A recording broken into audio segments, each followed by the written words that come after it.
We, the students of Vinod Gupta School of Management, IIT Kharagpur, were privileged to have amongst us Mr. Shovik Sen Gupta, MD and CEO of Standard Chartered Investments and Loans Limited. And after a highly engaging and informative session with the students of the institute, we'd now like to have a few questions for Sir. Sir, Yep. we'd like to know your views on how important is digital enablement in the banking sector in general. Okay, so if you ask me, it is as important as water is to fish. So today's date, everybody is running behind the same pool of revenue, and in order to do that, unless and until you are innovative and thoughtful and agile in your delivery, you will not be able to make money. So there's a point that till which you can charge a customer. After that, your money is going to come from cutting your costs. So cutting costs, I think digital is the best way to cut costs. It's bringing down the cost to almost a fraction of what it used to be.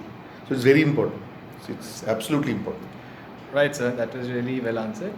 Okay, next we would like to know about your views on NBFC as an attractive market and what are its advantages over its alternatives. Okay.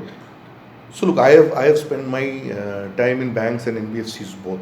However, having said that, I think if you see by pure data, over the last couple of years, NBFCs has grown at a much faster pace on a pure CAGR basis, which is almost about 17-18%, as against their counterparts, which are banks, which have degrown at times. So it has grown substantially. The revenue pool has grown on a growing market.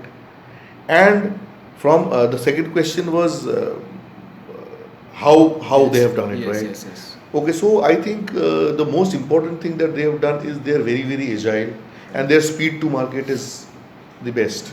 So the kind of solutions that they are giving, the kind of structuring, the kind of agile, the kind of products that they can give, and they can give it in a specified period of time, which is much better than their nearest competitors. So I think it's a very attractive sector. Right, sir. Sir, finally, we would like to know about your experience in interacting with the students of VGSOM and what message would you like to give to the students and all the budding managers whom you interacted with? Okay, so honestly, you guys don't. I mentioned it earlier also. You don't need my certification for this. If you have made it to Vinod Gupta School of Management, obviously you have that in you, and I wish you all the best. Having said that, I would say it is very important from your perspective to be very, very righteous, honest, and do whatever you do with integrity, and take decisions which is going to help and do good for the bigger good. So your decision should impact the bigger number of people in a better number of ways. So I think take your decisions responsibly, Yes. and I think you will be successful. Right, sir. Thanks a lot again, sir. It was You're indeed a welcome. pleasure to host you, and It was my your pleasure. session was extremely inspirational, and we learned a lot from it. It was my pleasure. Thank you so very much. Thank you, sir. Thank you so much.